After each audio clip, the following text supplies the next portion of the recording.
I don't want to scare anybody saying it's not easy. If you look at it another way, it's very pleasing.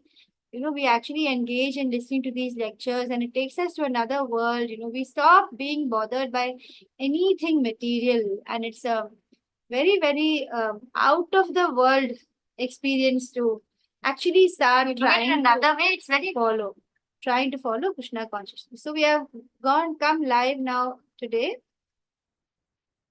I hope you can all see me and hear me clearly. I'm not sure if I'm using the new Yes, camera audio also. Is yes, my audio Mataji. clear? Audio is also Yes, clear. Mataji. It's clear. All right. Audible. Clear. Yeah. It's clear.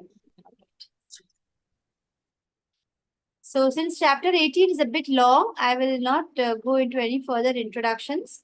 We will start immediately. Bhagavad Gita for adults. Today is the final day, final chapter, Bhagavad Gita, Jnana chapter, a complete summarization of the entire Bhagavad Gita. 9 p.m. English batch. Welcome you all. Let's pay obeisances to the beautiful deities of Sri Sri Radha Govinda Temple in ISKCON, Mangaluru. ॐ अज्ञानतिमिरान्धस्य ज्ञानाञ्जनशलाखया चक्षुरुन्मीलितं येन तस्मै श्रीगुरवे नमः। नमो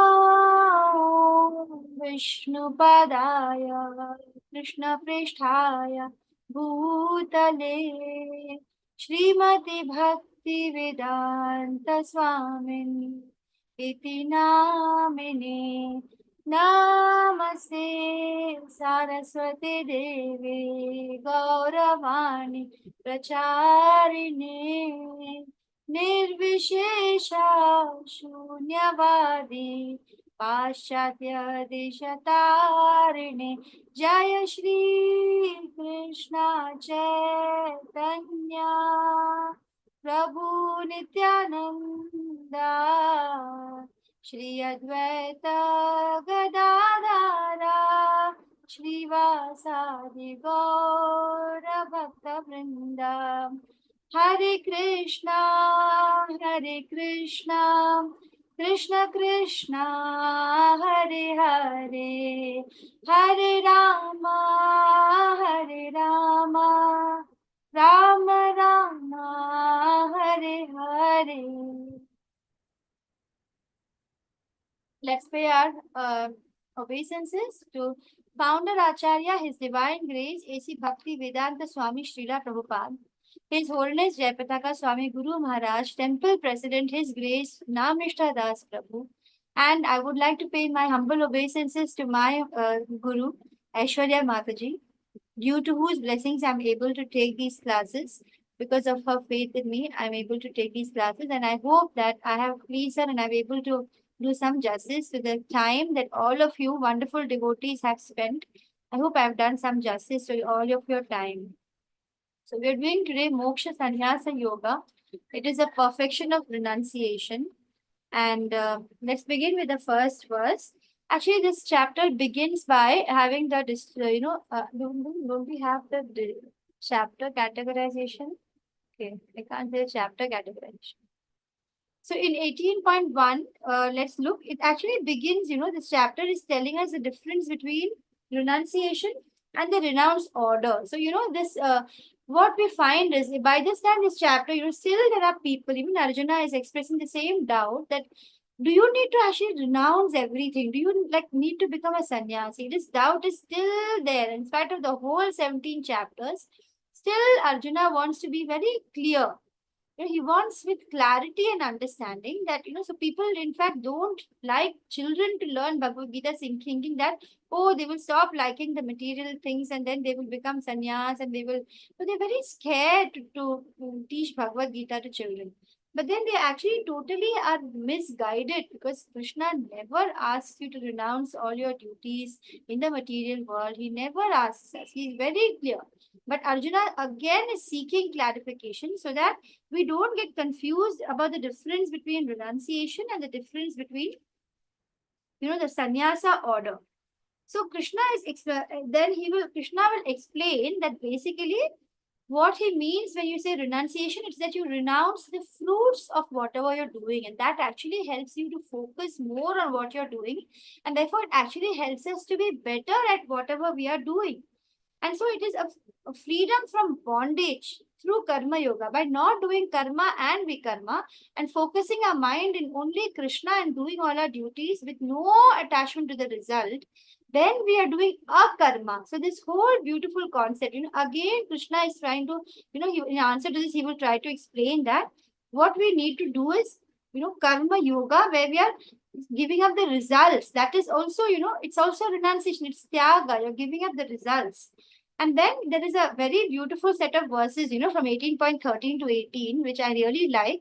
It is somewhat related to the three doers, which we had learned in the earlier chapter. Three doers are basically, that's also a verse I like, because it makes us feel very relaxed. Always, we look back at our life, my God, why did I do this? Because of I did this, that happened. And we take all the blame and we take the burden. Again, we also become very proud. Something great happened. I got in the PED, I was a gold medalist, and I'm so proud. But I am never the only doer. The whole Prakriti has to support me for some achievement or some failure. And Krishna has to sanction. I am never the only doer. And now in chapter 18, Krishna will again explain that not only about the three doers, he says that there are 5 factors for anything to happen. It's not only, yourself. So you don't take blame also for failures. Neither do you become proud for successes. And this is, I think, one of the very beautiful teachings of Gita, where so then suddenly, all of a sudden, you feel, your whole baggage which you carry of victories and your past success and your failures, like a big heavy bag you carry on your head, you actually, it's just suddenly dropped and you feel so light, because you don't feel so responsible for everything. At the same time, it doesn't mean that, whatever happens in our life, we are not accountable for it. So that those are two different things. We should be able to differentiate that. We are only responsible for the good things and bad things coming in our life because it's coming because of our own past karma. So that is a different point. And also another beautiful point in the Gita is that happiness and sadness. So, there's one very nice way in which some of these, very elevated devotees in the lectures, they explain, do you really strive to get some sad thing happen in your life? Do you try for failure or sadness to come in your life? No, you don't, right? You're not trying for it, but still it comes. Similarly, happy things also, you don't have to really try. It will anyway come. So happy things and sad things, heat and cold, summer and winter, honor and dishonor, these dualities will keep on coming. When you start looking at life from a higher level and you get wisdom, you will be able to look at both of them equally. That doesn't mean that you're playing a match and then you win and then you're like, oh, I'm not bothered. Not like that. You will, externally you will be just like the people who are karma kandis. It's not like you will suddenly behave very different. You can't distinguish between the devotee and non-devotee when you see. Although devotees, they have so many qualities, you can actually distinguish them, but still they don't behave in some big special way. They will also be externally celebrating, externally when they lose, they will also show sadness and all, but then inside they will be like the under the deep ocean, right? How calm it will be. It's not affected by the waves on the top of the ocean. You go deep inside, it will be still. The devotee is like that, still inside, not affected by all the storms or whatever happens, it's unaffected. So that is the point, things which are very nice about the Gita. So in 18.13 to 18, we'll be looking at these 5 factors. Then today we'll be looking at, again, modes. Krishna will again give us something more about modes. He will talk about how the different modes are affecting our knowledge. So, you saw yesterday in chapter 17, Krishna explained how the modes affect faith. People they're born in different faith based on the modes. And of course, we know that different modes, what is the consequence at the end of life? Those who are in Rajogun, where after they die, where they will go. That also we explained, we saw in chapter 17, yesterday's chapter. And yesterday we also saw about the food of different modes, austerity, sacrifice, charity of different modes. Today he will speak about knowledge and understanding in different modes, and determination also is in 3 modes. Actually, it's so amazing to see how the modes are affecting Prakriti is completely, working on based on these 3 modes. Everything is categorized in these 3 modes. And Krishna tells us not to be even in Sattva Gun.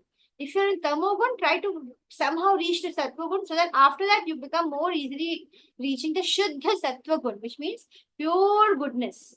So then after explaining some more about the modes, then in the Krishna will explain about what are the duties of Varnashrama. So this is something which is very, very contentious topic, especially in the modern age where people hate caste system because the Brahmanas had really exploited all the other, people of other castes very badly.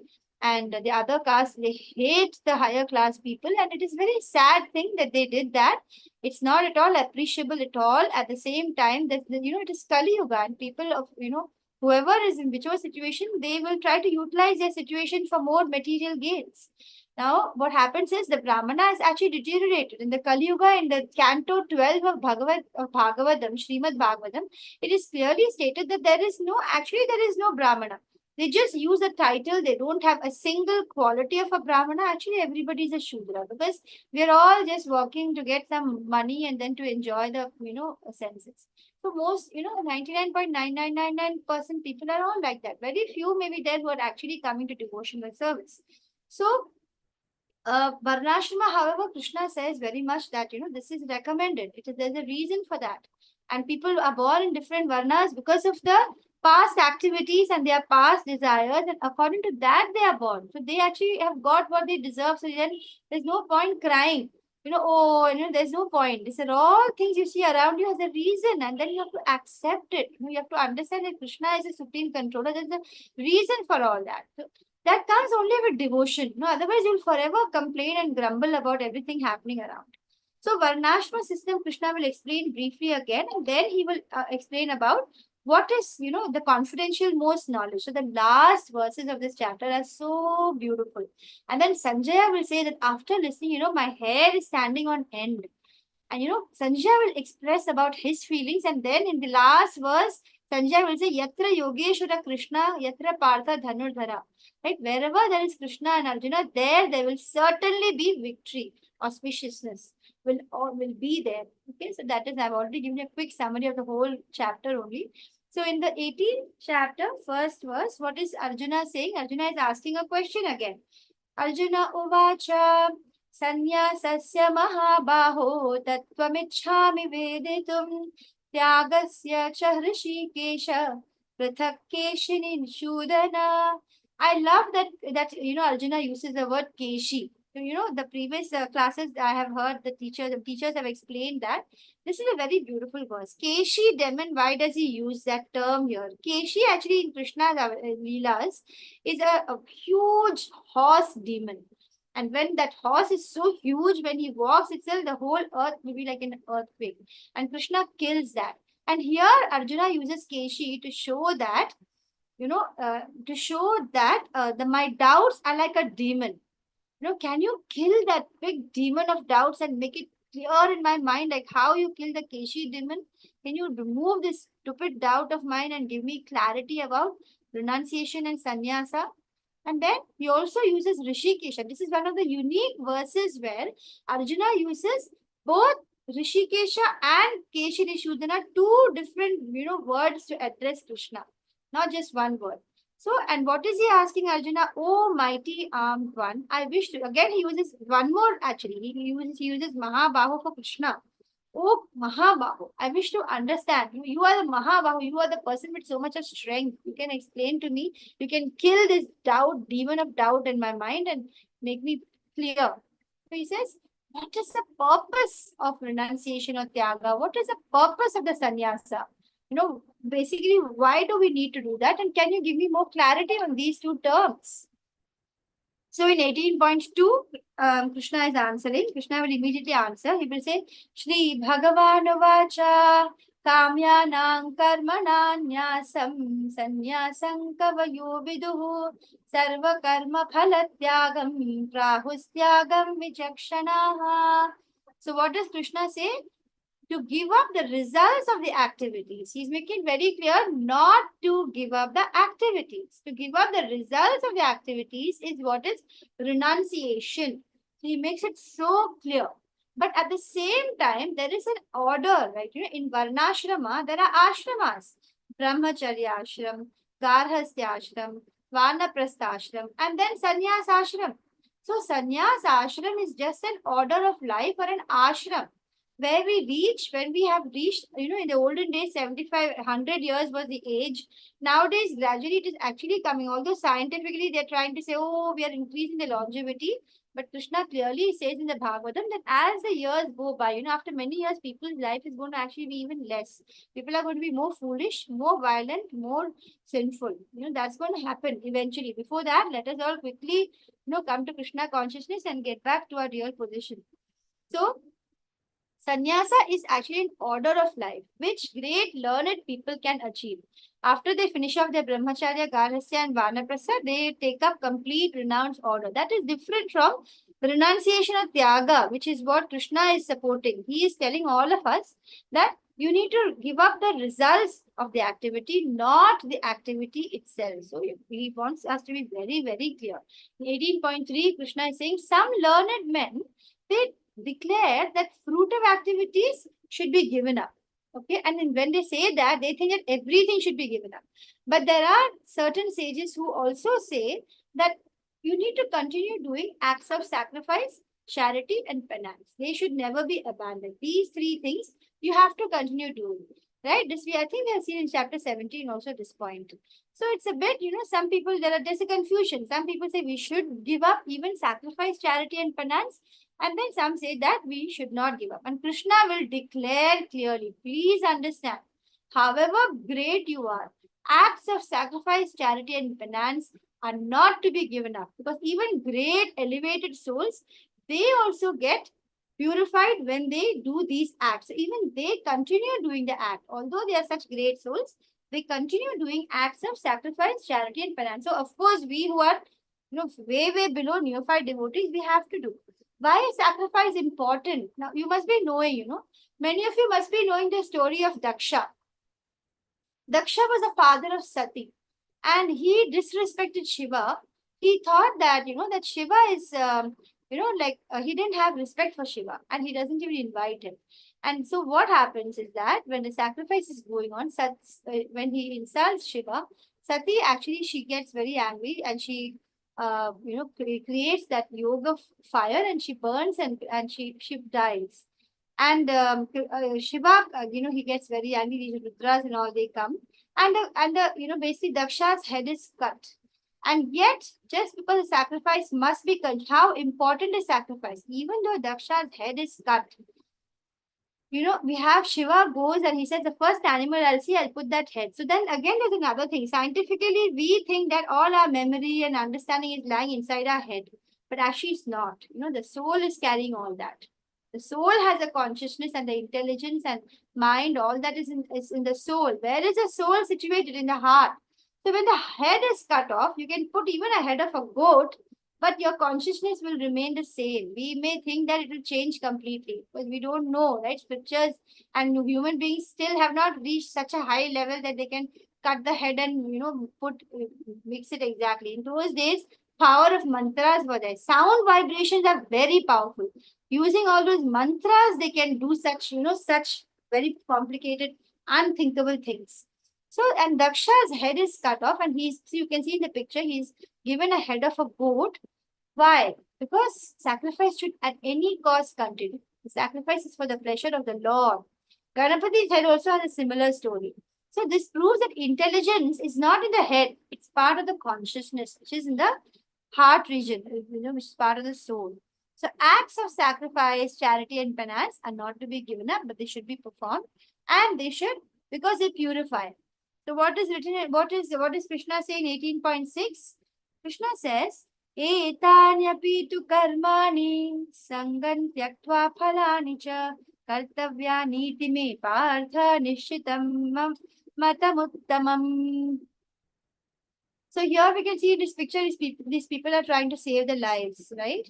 Shastra is actually telling us that every living entity is like our brothers and sisters, and it is our duty to protect them, not for any material gain, because it's our duty. We don't say, oh, I'm going to protect and so I'm going to get a medal, oh, bravery medal, so I'm going to do that. No, you don't do that. You just feel the instinct to protect and you will rush and try to protect because they are your brothers and sisters.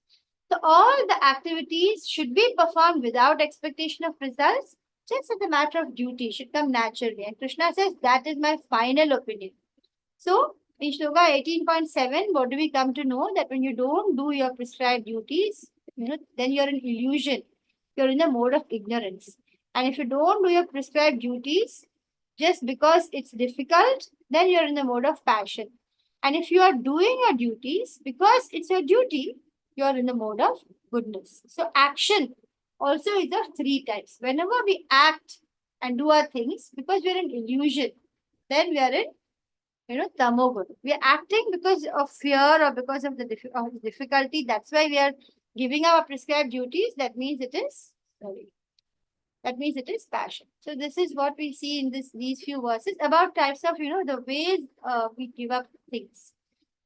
In 18.13 and 14, Krishna says, "Oh mighty armed Arjuna, learn from me the 5 factors." Like I told you from 18.13, the 5 factors will begin, which bring about accomplishment of any action. What are the factors which bring about an action? There are 5 factors, not one or two, not just you. You are not the only factor. So this is declared in the Sankhya philosophy. Chitra Mataji has posted the attendance link for everyone. I request everyone to, quickly take a quick break and post your attendance. So what do we see in this 13 and 14? We see that for the accomplishment of any action, there are 5 factors. And this is declared in the Sankhya philosophy. What are the 5 factors? The place of action. You need a kshetra, which can also be just your own body is a kshetra, as we had seen in the chapter Kshetragya Vibhaga Yoga, which was in the chapter 13. So there we have seen, but kshetra need not only be our body. Kshetra can also be, for example, right now in the Zoom class, our kshetra is this computer or mobile. Some of you are using mobile to attend the class. So that is a kshetra or the place of action. We are using this kshetra, this platform of the Zoom. Who is the performer? All of us, the Jivatmas. We need the performers. And what are we using? We are using our senses. All our senses are being employed to gain the knowledge. Right? The action is being done using our senses. So there are 5 Jnanendriyas and 5 Karmendriyas. The 5 Jnanendriyas are eyes, ears, nose, tongue, and skin. Okay, and then the 5 Karmendriyas include your hands, your feet, your your speaking ability, your genitals, and your excretory organs. So these are all the different organs, and so these all organs include the senses. So all the senses have to work in accordance for the action to take place. Not only our senses, but all the people involved, right? So if I'm alone here using the Zoom and giving a class, what's the point?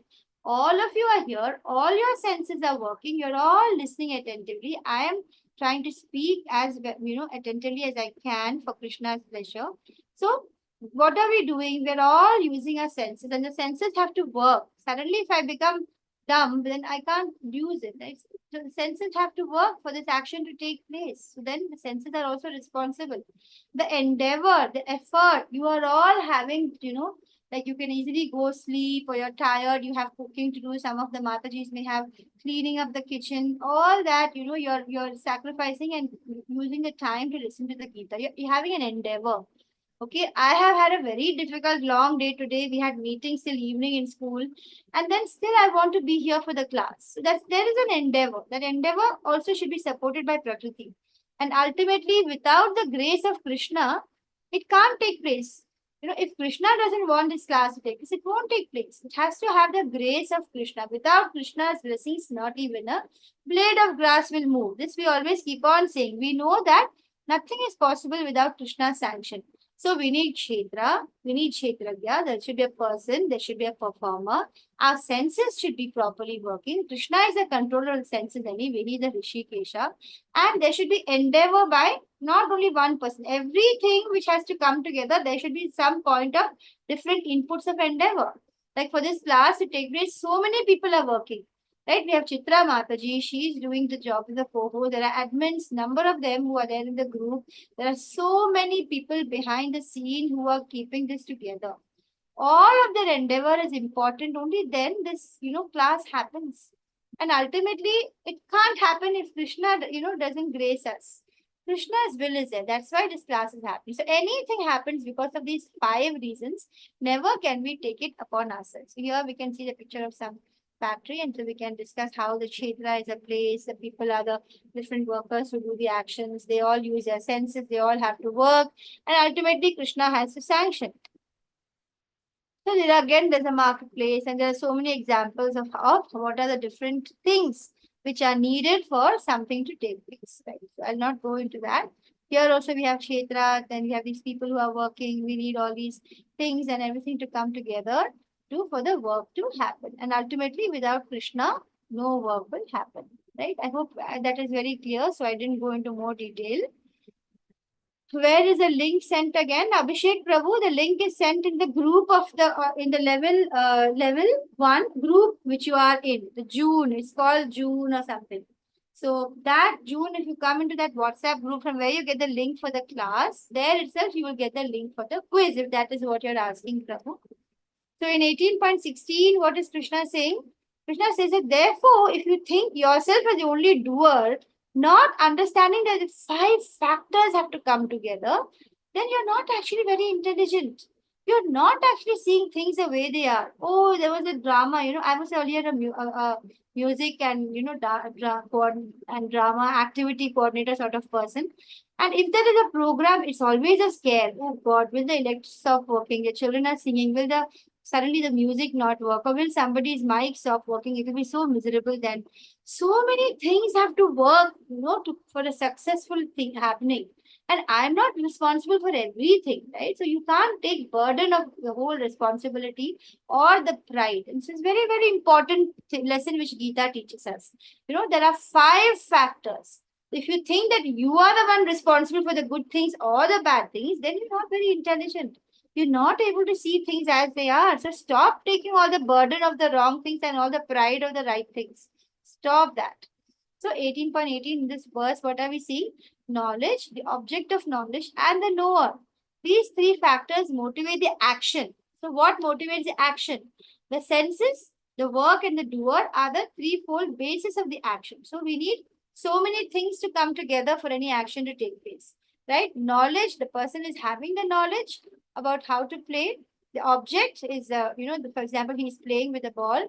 And the knower is the soul sitting within him. And all these 3 motivate the action.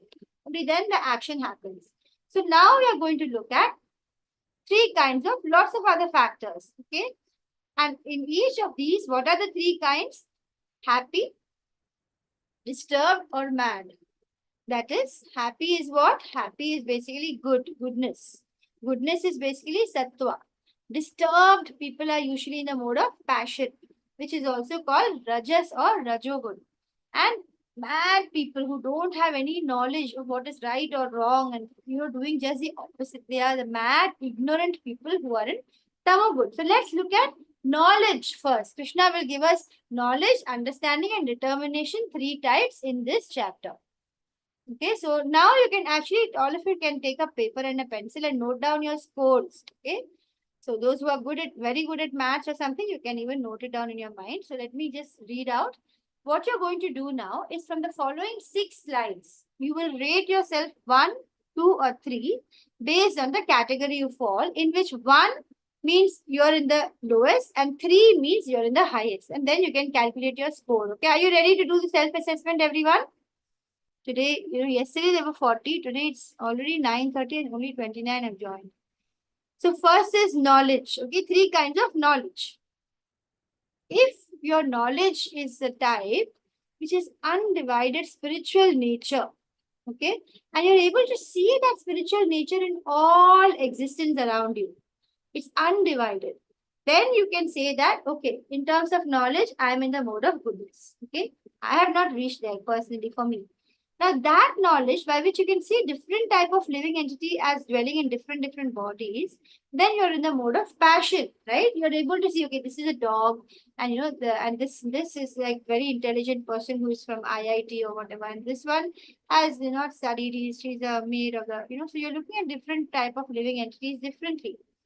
So then you're in Rajogun. Now, on the other hand, if the knowledge by which you know what you're feeling is that you get very attached to only one kind of work and you're all in all, and there's no knowledge about the truth, and that is it's very meager. Such a kind of knowledge means that is in the mode of darkness.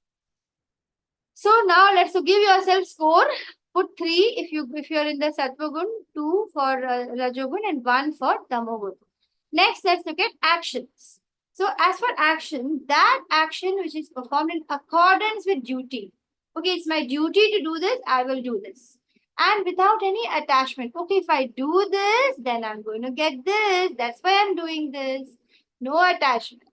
And no love or hate. Oh, I love doing this. Oh, I hate that. But, I love teaching, but I hate correcting books, right? So, there is no love or hate. By one who has renounced fruitive results. The results, totally renounced. Then that action, if I'm like that, nil dvandva, no attachment, really doing a duty for the sake of doing, offering the results to Krishna, then I'm in the mode of goodness, which I am not yet. But action which is performed with great effort by one who is seeking to gratify his desires, and which is enacted from a sense of false ego, is called action in the mode of passion. Like, you're actually connecting yourself to the body. You're not able to still think, I'm not the body, I'm not the mind, I'm not even the intelligence, I am the spirit soul within me. My spirit soul has transcendental senses, and so these material senses are actually, not too great. We are relying only on material senses. We can actually realize ourselves and start giving power to us transcendental senses. So action which is performed with too much of effort, thinking that I am the body and only to gratify. Oh, you know what? This program is coming. If I do it very well, people will be like, wow, Ravina, you did it so well. And then I'm gratifying my senses and feeling so great about it. So that is a sense of false ego. The body doesn't even belong to you. The credits and the all dishonor both don't belong to you. Just connecting yourself to the body. That's all for the body. And that action which is performed in ignorance and delusion without considerance of future bondage or consequences. Basically, when you do action, I'm not bothered. Jo bhi hoga, hoga. Not bothered about consequences. Scriptures are telling you if you do this, this is the punishment you will get. You have to go down to the hellish planets. You will be born as an animal or a plant. Who is bothered? Kaun jane, next birth whether I'll be animal or human. Who is bothered? I don't care for all that. I don't believe in all that. Either you believe or don't believe, whatever you will, when you die, you have to enter another body, as scriptures are telling you. If you don't believe also, fine. The rule will apply to people who don't believe also. So they will have completely deluded, no consideration of future bondage, consequences, no belief in scriptures. They will just happily hurt other people. They will injure them. They're very impractical. For such people, the action will be in the mode of ignorance. So you can score yourself again. 3 if you're here, 2 here, and 1 here. Next, we are going to look at worker. What kind of a worker are you? If you are a worker who is truly free from all material attachments and false ego, very enthusiastic, doesn't mean, you must remember that in spirituality, if you're in Sattva-guna, Shuddha-sattva, doesn't mean that you will not be enthusiastic. You'll be like, Arey, I am a sannyasi, I am like, renounced, it doesn't matter. No, a person who is a devotee, they offer their duties to Krishna, and so the quality of the work they do will be far superior than non-devotees. First of all, they'll be so focused because they know that they are giving this to Krishna. How can they give something substandard to Krishna? So when they do something, they will put their wholehearted effort. And that, therefore, they'll be super enthusiastic because they love Krishna and they offer everything to him. And they'll be therefore very resolute also. Nobody can shake them. And they'll be indifferent to success or failure because result is not mine. I am doing great, working very hard. Some wonderful results will probably come because of that. But no, I'm not bothered. Result doesn't belong to me. It belongs to Krishna. First of all, there are 3 doers. There are 5 factors. How can the result belong to me alone? No, I'm, doesn't indifferent. Failure also is fine. Failure, so what? Failure, nothing. Least affected by that. If you're in this, give yourself a 3. But if you're a worker who's attached to fruits, somehow you're working hard, you want to get good results, right? You're giving an exam tomorrow, you want to get good results, right? So then somehow you're related to the fruits and you really feel like enjoying them. And you're greedy, you want more. I mean, you read the Gita, you understood the Gita, but I still want, I mean, want a big house, I want a beautiful wife or a handsome husband or whatever, I'm still having that. And I'm very envious. If I see somebody else who's doing greater than me, I can't stop myself. I don't like it that much. Recently in my class, one of the boys, I just announced that another boy who is really good, he's a topper in the class. I said that he's leaving the school. He is getting transferred to some abroad place. And then the another boy, I'm so happy about it because no, his competition is not there. So that envy is there in everybody. They just basically that envy is a very natural thing, which is there in us because that's the reason why we are here. And when we chant, slowly, we get these qualities. So our chanting is not too great. That's why we are still not reached the Sattva-guna Shuddha Sattva. So we have to, chant more actually. So greedy, envious, impure, moved by happiness and distress. However much we think, okay, I now know the Gita. Krishna said, sama dukkha sukha dhira. Krishna said, all nirdvandva bhava. All that he said, but but still I'm moved. When happy things happen, I'm happy, and when sad things happen, I really sit and cry. What to do? So I'm now still in the mode of passion. Or are you a worker who is always doing what is against the scriptures? Scripture said, don't do this. No, I will do it. So very materialistic, very obstinate, cheating, expert in insulting others, very lazy, always morose, procrastinating. Procrastinating, I think most of us are. When there's some important thing to keep for the last minute. Then when they say tomorrow is a deadline, you have to give your lesson plan, sit the whole night and do it. So, keeping on procrastinating, that means, you are in the mode of ignorance. So give yourself a 3, 2, or 1 accordingly, based on what kind of a worker you are. Next, intelligence or understanding. So Krishna says, the son of Pritha, that understanding by which you know what should be done and what should not be done with no confusion. And what should be feared? I should fear the consequences of action and good action and bad action. What is not to be feared? I should be fearless because Krishna is with me.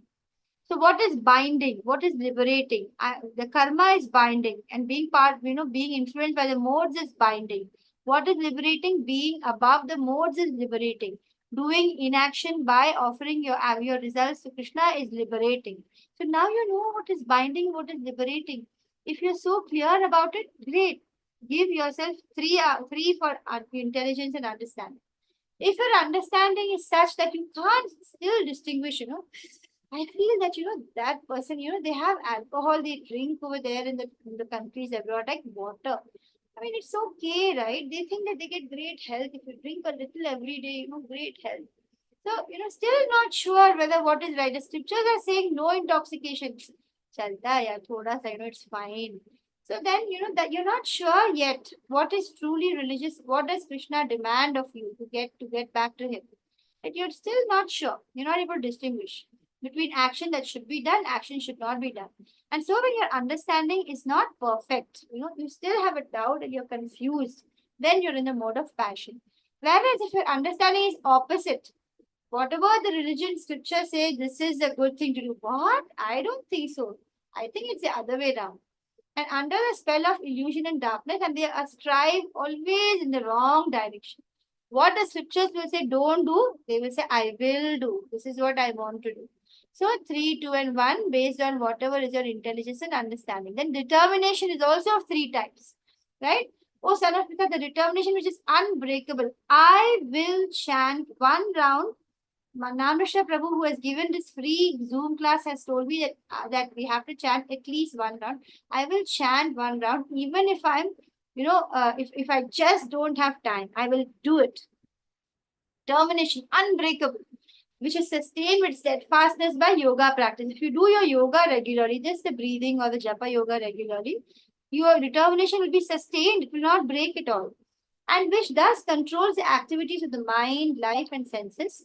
That kind of determination is said to be in the mode of goodness, right? And the determination, so here the second one, the determination which holds one fast to fruitive result in religion, economic development, and sense gratification. Dharma, Artha, Kama. All these 3 are, the fruitive result is what is important. They want to have these benefits. Then you are determined. Then it is called Rajogun kind of determination. If your determination is such that it cannot go beyond dreaming, fearfulness, lamentation, you say, you know what, I want to win the Nobel Prize one day. But what do you sit and do? Whole day sit and play video games. And then you'll get the Nobel Prize. Huh? So you just dream big, big things. You'll make big, big statements. I want to protect the environment. I am going to be a climate protector, or I am going to, whatever, so many things. But then just dreaming. And then otherwise you're full of fearfulness, lamentation, moroseness, illusion. So such kind of intelligence, such kind of determination is unintelligent mode of darkness. You can put your score for 3, 2, 1. And the sixth one is happiness.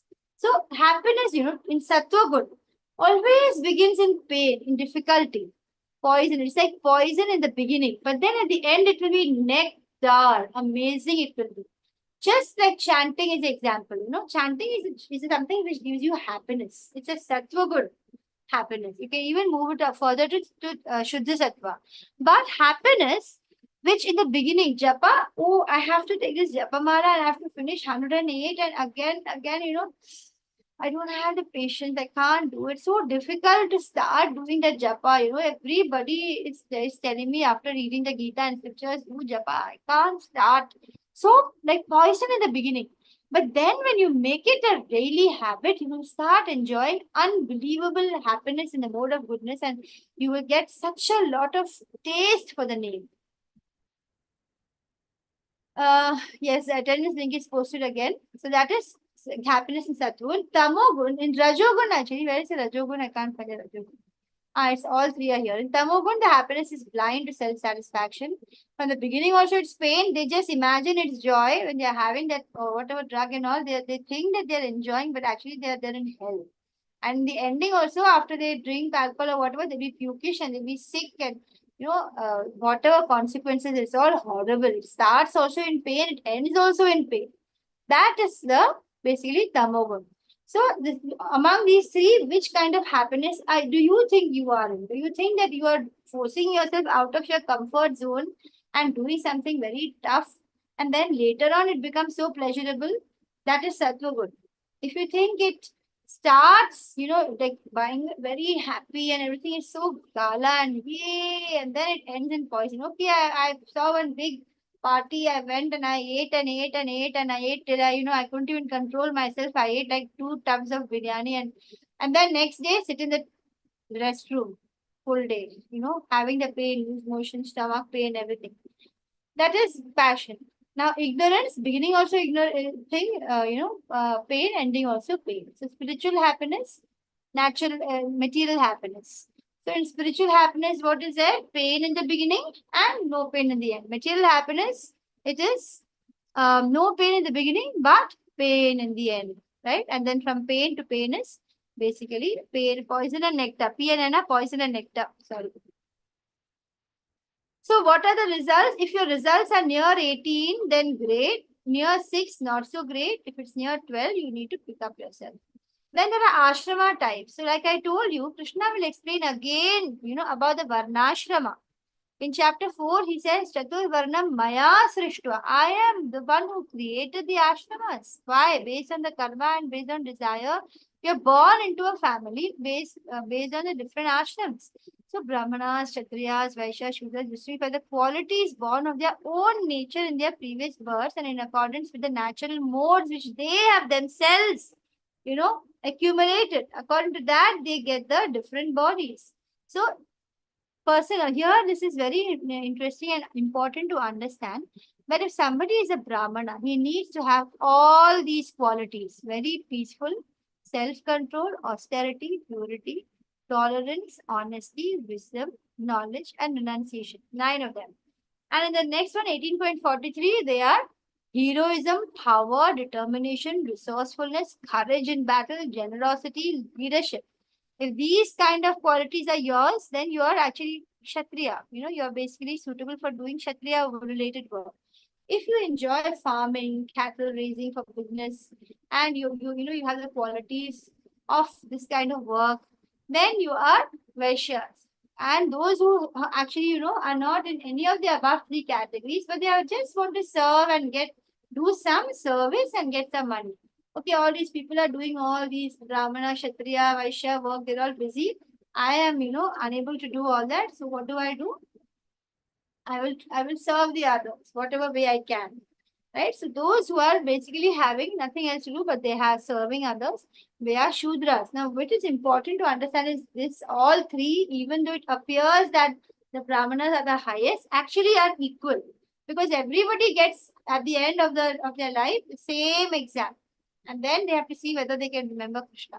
Sometimes the person who is a Shudra whole life doing, maybe a Chandala whole life burning all these dead bodies and eating dog meat, but then he comes to bhakti, right?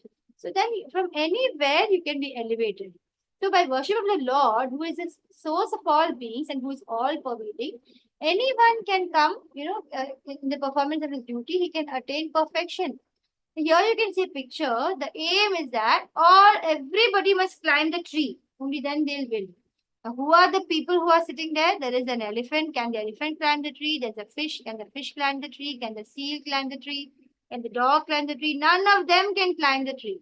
Only the crow and the monkey. So they are the toppers. Finished. Now this is what is happening in the material world. And what we should do therefore is that instead of trying to do other things, we should only perform in whatever we can do. Although it doesn't matter if it's not even done perfectly. Rather than you go and poke your nose in somebody else and say, you know what, you are doing this. No, I can do it better and sit and do his or her work. Don't do that. Krishna is saying, don't do that. Do whatever is a prescribed duty according to your nature, and then you will not be affected by sinless reactions. So one can obtain the results of renunciation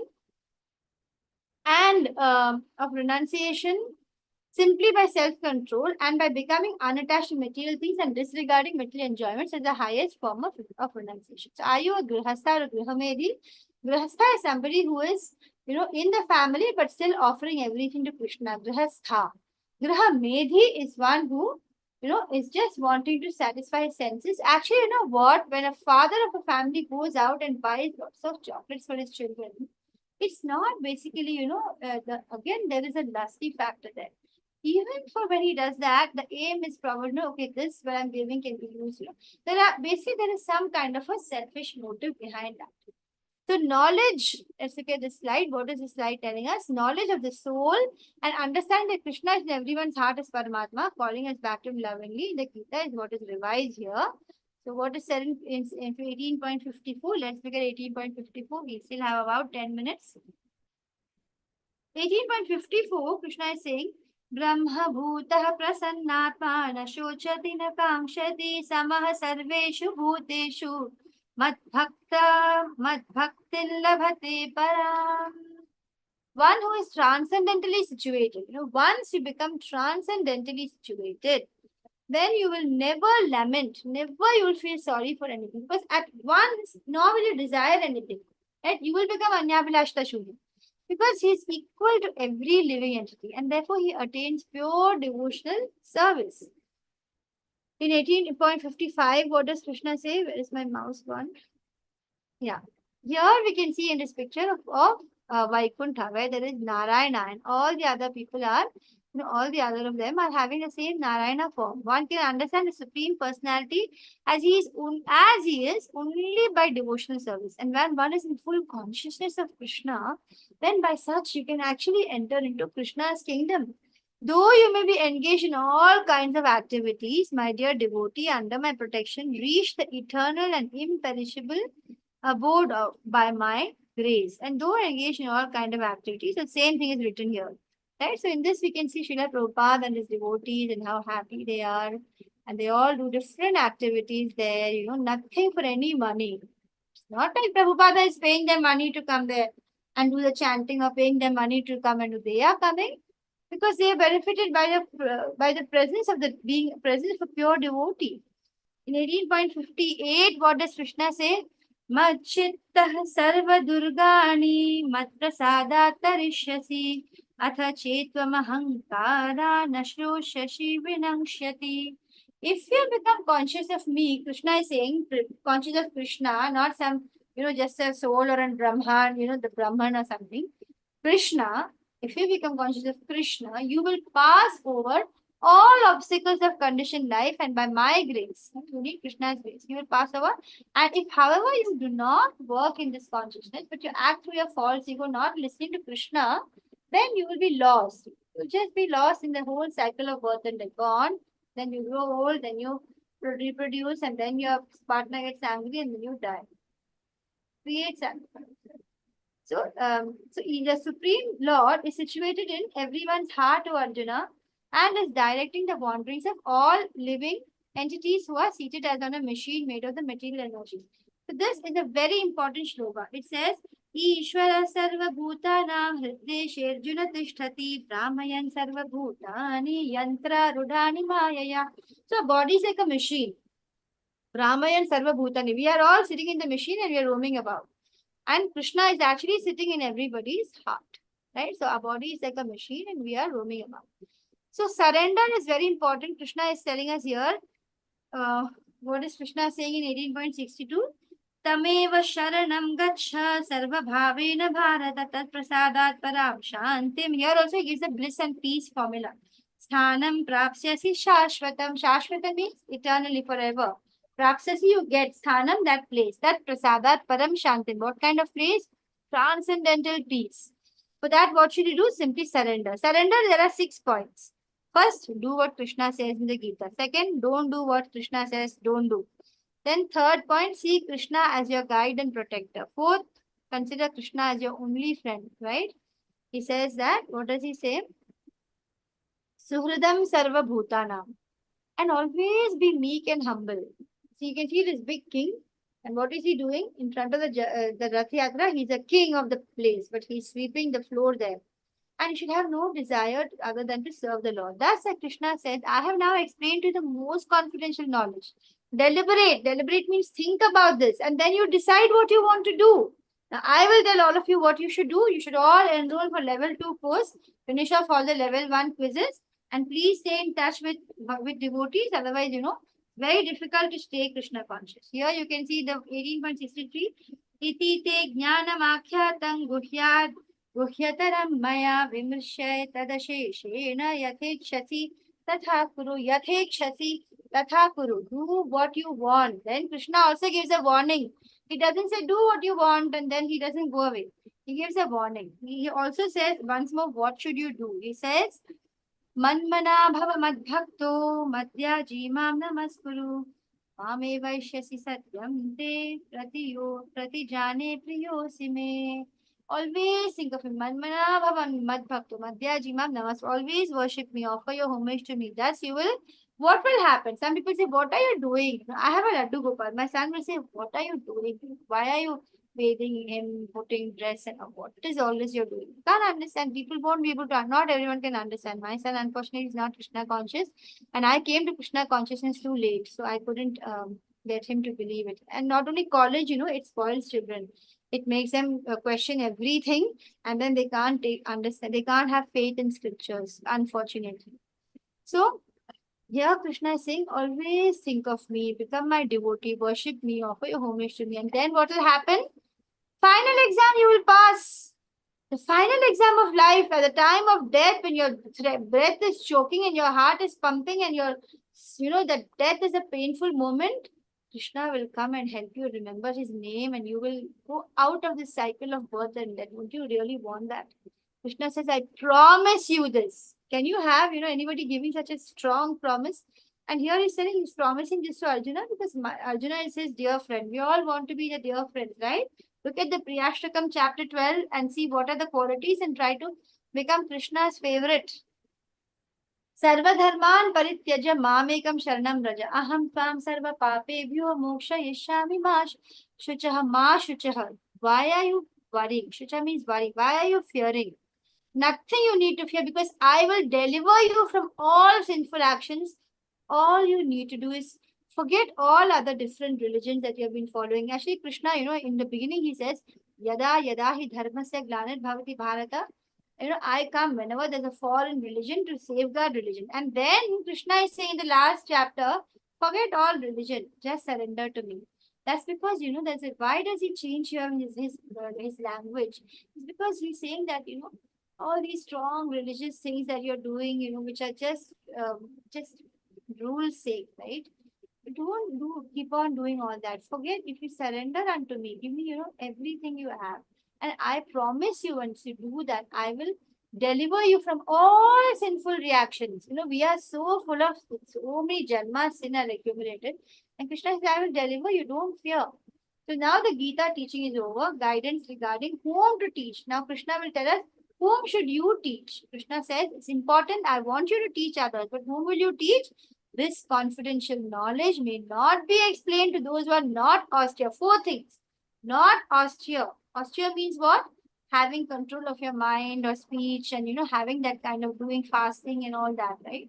If somebody cannot do all that at all, not austere, not devoted, there's no God, can't be devotee. Not engaged in devotional service. Okay, you should chant, it's good for you. No, I don't want to chant. I can't sit and chant. No, not doing that. Fourth, and envious of, not one who is envious of, envious of Krishna. So these four things, idam te, what is that? 18.67 says that, idante na tapaskaya na bhaktaya kadachana na cha shushrushavi chivachan na cha mam yobhyasuyati.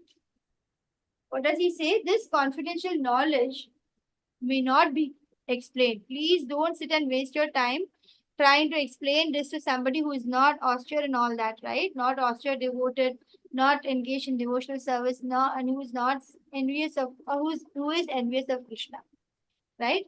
So if that kind of a person is there, don't go and speak about the Gita. Why? Because Krishna loves you. He doesn't want you to be hurt by listening to all their harsh words and them to get the sinful reaction of blaspheming what is true religion.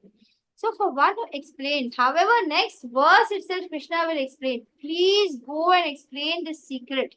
Don't keep it to yourself and say, I became blissful and I am, I could understand so new knowledge from Gita, and others, let them not understand.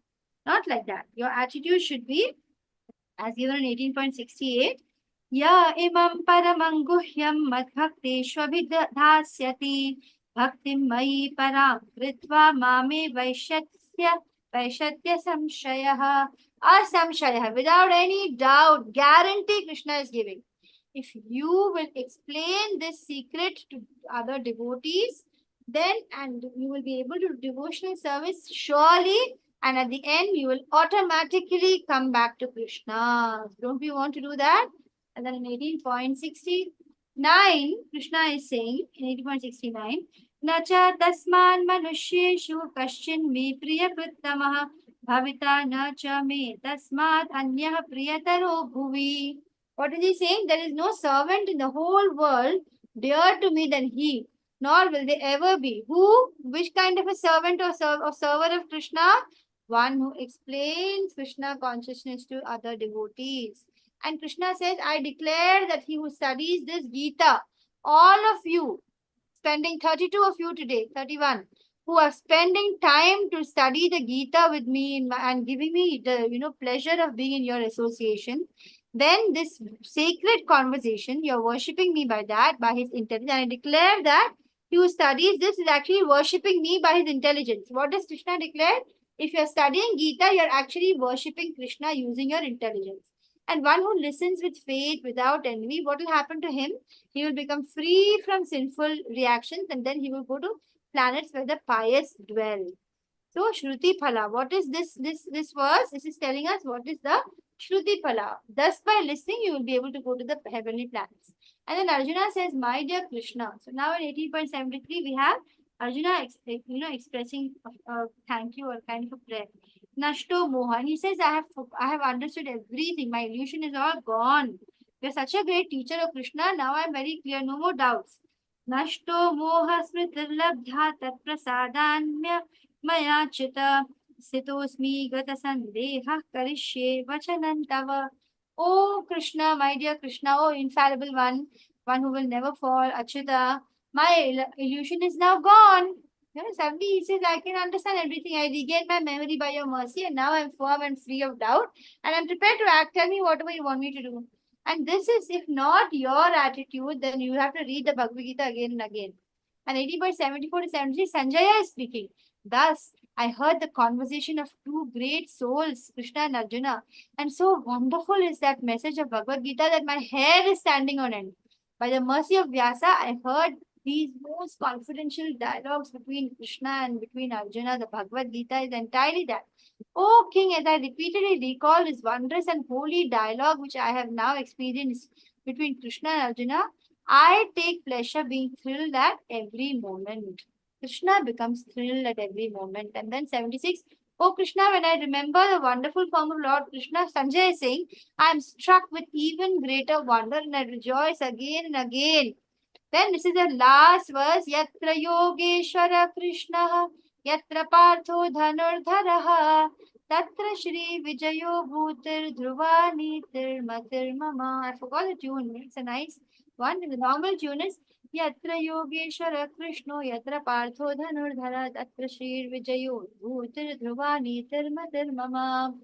Sanjay saying, sorry, king, your sons are going to lose because where there is Krishna, there is victory. So, what does Sanjay say at the end of the Gita? Wherever there is Krishna, Yatra Yogeshwara Krishna, Yatra Partho Dhanurdhan, wherever there is Arjuna, the devotee like Arjuna, Dhanurdhara, the supreme archer, all talented and everything. Tatra Shri Vijayor Bhuta, there will be Shri, opulence, Vijay, victory, extraordinary power, Bhuta, Dhruva, determination, and morality. Okay, Neetil, Matir Mama, that is my Matir, my opinion. Krishna's opinion means there is ultimate truth in that. So wherever there is Arjuna and Krishna, that's what he's telling Dhritarashtra on the face of Dhritarashtra itself.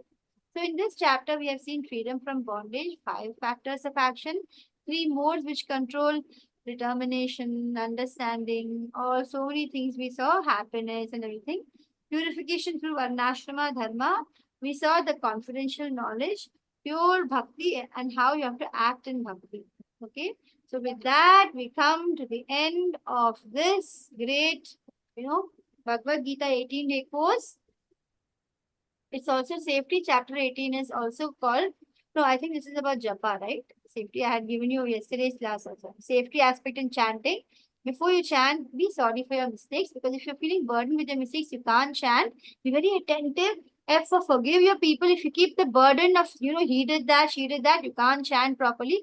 Be very enthusiastic in chanting. Thank Krishna for everything and have yumilicious prasada of the holy name and Harikatha.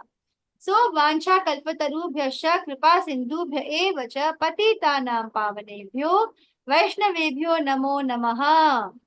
Thank you, everybody. Hare Krishna. Wish you all the very best. Please keep Hare Krishna chanting. Mataji. Hare Krishna, Rakhi Mataji. Link to Hare Krishna, which is shared in the group, has 2 options. Yes, Mataji, if you want to do pre-Bhakti Shastri course, it's if you want to continue doing this kind of quiz and, you want to study the Gita very deeply. Otherwise, you can do Bhakti Sadachar, which is also continuing to understand something related to Bhakti. They will teach you how to honor Prasada. They will teach you the Dashavatar stories, Krishna Katha and all that. Right? Bhagavad Gita is level 2 only, Mataji. Janvi Mataji. Basically, level 2 is Bhagavad Gita level 2 only. We will not say Bhagavad Gita level 2 because it's understood. Level 2 means Bhagavad Gita level 2. That is only the option. And that is not Bhakti Sadachar. You have to do the pre-Bhakti Shastri course level 2. That is only Bhagavad Gita course. So Krishna says, if Kannan Prabhu, if from self-conceit you don't listen to me, you will perish. So when individual soul is imperishable, how can one perish? So yes, Krishna says your soul will perish, meaning to say that he doesn't mean to say your soul will be destroyed and you will be gone forever. No. He means to say that you will not have the opportunity to get back to spiritual world. He means to say that your human body you got, you're supposed to liberate your soul from this material, gross and subtle body and go back to Krishna, to the spiritual world. But you don't listen to me, you conceited, arrogant fellow, you don't listen. You say, I will not listen to Krishna. You will perish. He doesn't mean that the soul is going to die because he clearly said soul never dies. What he means is that you will be sent down again into demoniac families and again, birth and death back in the same cycle. So the soul's real purpose of getting a human body is lost. It is destroyed. You have destroyed the opportunity to free yourself. You have pushed yourself into the cycle of birth and death. So it is equivalent to death, whereas the soul will never die. So he doesn't mean to say that the soul will perish. He means to say that your whole opportunity of saving your soul and liberating your soul is destroyed because of your arrogance of not listening to me. So Krishna doesn't mean that. He just means that. Does Krishna mean here that one will not listen, you will suffer? Yes, he means that. Because this world is a suffering. This material world, we think, yay, I'm enjoying. I'm sitting in this AC room and all so beautiful. I'm enjoying my life. But it's actually there's suffering. There is always, we don't see the suffering. Krishna says, Dukhalayam Shashvatam. It's a temporary world, it is full of sorrows. But of course, in between, we have these moments of joy. Thank you, Vasanta Mataji. You are so blessed, Pasi. I'm very grateful to all of you for Hare listening Krishna so Mataji. patiently to all my, classes, and very thankful to all of you. Hare Krishna, everyone. Hare Krishna. Please stay in touch with the Gita. Please join level 2 or at least be in devotee association. Try to go to ISKCON temples if they are nearby because Vaishnavas are there highly elevated. Listening to the Sunday lectures or whichever ISKCON temple is close by, if you have, the prasadam, find out which day is there in the lectures and try to attend the lectures. Thank you so much, Janvi Mataji. So shall I end the class now? Hare Krishna, everyone. Hare Krishna Mataji. Thank you, Yes, so ma'am. much. Thank you, Chitra Hare Mataji. Mataji, That's very Krishna yeah. Mataji. helpful. Mataji. Hare Krishna. Thank you. Hare Hare Krishna Krishna. Mataji. Hare Hare Krishna. Krishna Mataji. Hare Krishna, Mataji. Hare Krishna. Thank you, Hare Krishna Mataji. Mataji. Thank you, Mataji.